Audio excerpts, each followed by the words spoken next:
Magandang gabi po sa bawat isa. Nakakahawa po pala yung kaba nila. Kinakabahan din po ako. Ano po? Kamusta po kayo? Kamusta po? Na-bless po ba kayo? Na-bless po ba kayo dun sa ating praise and worship? Ako po, na-bless po ako. Gusto ko po i-commend ang ating heartstring worship band. Ano po? Talagang napakaganda po na ginagawa ng Panginoon sa buhay po nila. Ayan. So, naranasan nyo na po bang literal na maligaw sa daan kung saan pupuntahan po ninyo?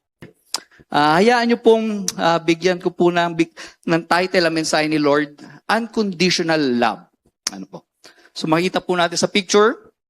Ayan, alam nyo na po yung principle behind sa kwento po na ito. So kita po natin yung shepherd. Sa background niya po yung kanyang yung flock of sheep na iniwan niya para po dun sa nag-iisang tupa na naliligaw. Dito pa naman po, ang sabi sa Galatians 5:13, "For you have been called to live in freedom." My brothers and sisters, do not use your freedom to satisfy your sinful nature. Instead, use your freedom to serve one another in love. So na-encourage po tayo dito ni Paul na maglingkod po tayo sa Panginoon. Gamitin po natin yung kalakasan po natin, talento po natin, to glorify God. Sabi nga po, for whatever we do, do it for the glory of God. Yun po yung prime purpose po natin eh. Kaya po tayo iniligtas ng Panginoon to give Him glory. Ano po? So, kaya in-encourage ko po kayo, mga bro, lalo na po yung mga matatagal na po ditong kasama po namin. Marami po tayong pwedeng itulong sa ministeryo. Marami po tayong mga subcommittees. And we encourage you, very open po kami. Kailangan lang po namin yung puso po ninyo na mag-volunteer na syempre po, may kagalakan na maglilingkod sa Panginoon. Ano po? Amen? Okay. So, gusto ko pong short testimony po sa buhay ko. Gusto ko pong pakita po to sa inyo. Yan po yung mga panahon na naliligaw po ako. Yan po yung dating buhay ko po. Marumi. Hindi ko po pinagmamalaki po yan. Pero yan po, dyan po ako dinala ng maraming nagre-reject. Sa kanila ko po nakuha yung company na tanggap kanila, masaya ako, pero panandalian lang pala yun. So yan po yung panahon bago ako matagpuan ng ating Panginoon. Naalala ko po, may mga times na sinubok ni Lord na hanapin ako, natagpuan niyo ako, pero nire-reject ko siya. Ito po yung panahon bago ko dali ni Lord sa Saudi, yung kaopisina ko po, yung office mate ko po dyan sa Taguig. Every morning, tatawagin ako, "Sir Jonel, lika, may papabasa ako sa'yo." Sa screensaver niya, may pinapabasa sa akin verse ng mga panahon na yun, binabaliwala ako. Binabasa ko naman, sinasabi ko, ano ngayon? Ganun pa sinasabi ko.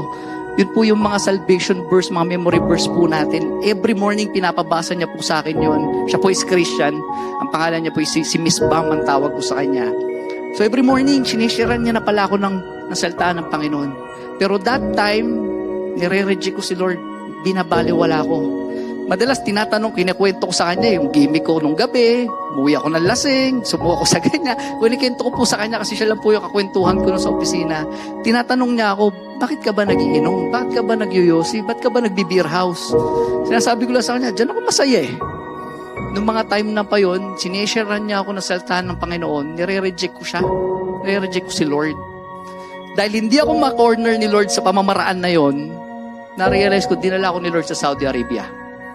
Doon po ako nakakilala sa Panginoon. Dahil wala na pong ibang bawal mag-inom, bawal mag-beer house, doon niya ako dinala para ma-corner ako ni Lord at doon po ako natagpuan ng Panginoon. Ito po yung aking buhay sa Saudi. So, ang dati ko pong church sa Saudi, kung saan po ako nakakilala, Jesus Word of Life. So, yan. Kunyari lang po, hindi po ako nagigitara siya. So, dyan ako natagpuan ng ating Panginoon. Doon po binago ni Lord yung buhay ko po.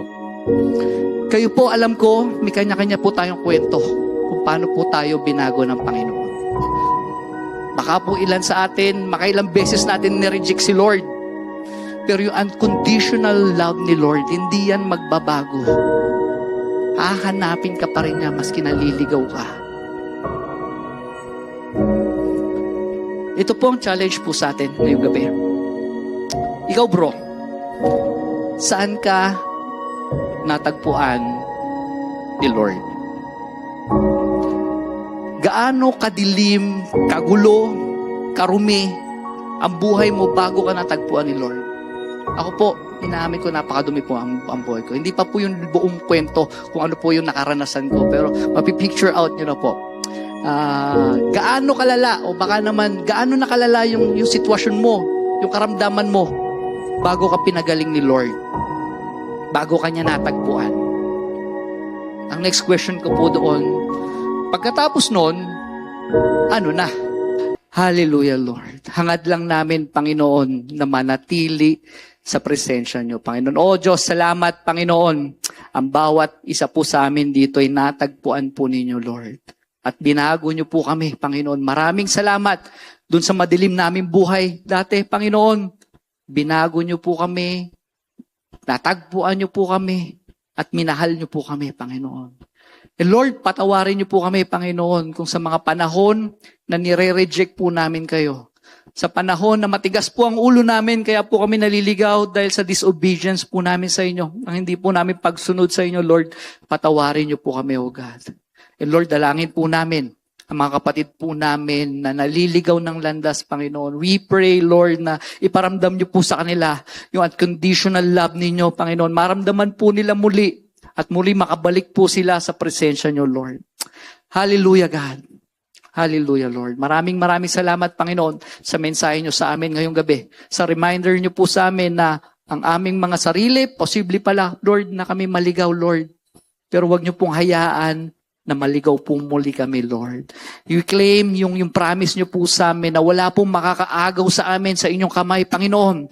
In Jesus' name, Lord, we claim na hindi niyo po kami pababayaan, hindi niyo po kami iiwan, Panginoon. Dahil alam po namin, Lord, mahal na mahal niyo po kami. Maraming salamat sa pagmamahal niyo, Lord.